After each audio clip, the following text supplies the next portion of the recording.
সারা দেশের মতো রাজধানী ঢাকায়ও বাড়ছে শীতের আমেজ। বুধবার সকালে ঢাকায় সর্বনিম্ন তাপমাত্রা ছিল 17 ডিগ্রি সেলসিয়াস। আবহাওয়া অধিদপ্তর জানিয়েছে, দিনের প্রথমার্ধে আকাশ আংশিক মেঘলা থাকলেও আবহাওয়া শুষ্ক থাকবে।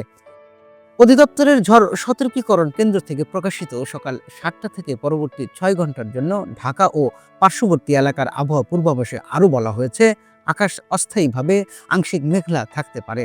আবহাওয়া থাকবে মোটামুটি শুষ্ক। এ সময় উত্তর বা উত্তর পশ্চিম দিক থেকে ঘন্টায় 5 থেকে 10 কিলোমিটার বেগে বাতাস প্রবাহিত হতে পারে। দিনের তাপমাত্রায় উল্লেখযোগ্য পরিবর্তনের সম্ভাবনা নেই। পূর্বাভাস অনুযায়ী বুধবার সকাল 6টায় ঢাকায় তাপমাত্রা রেকর্ড করা হয়েছে 19.2 ডিগ্রি সেলসিয়াস এবং আর্দ্রতা ছিল 62%। গতকাল সর্বোচ্চ তাপমাত্রা ছিল 27.4 ডিগ্রি সেলসিয়াস।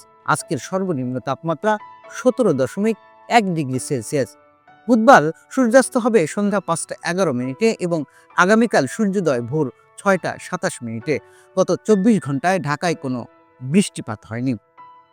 অন্যদিকে মঙ্গলবার রাতে আবহাওয়া অধিদপ্তর থেকে প্রকাশিত সারা দেশের সম্ভাব্য পূর্বাভাসে জানানো হয়েছে, বুধবার সকাল 9টা থেকে পরবর্তী 24 ঘন্টায় অস্থায়ীভাবে আংশিক মেঘলা আকাশ সহ সারা দেশের আবহাওয়া শুষ্ক থাকতে পারে।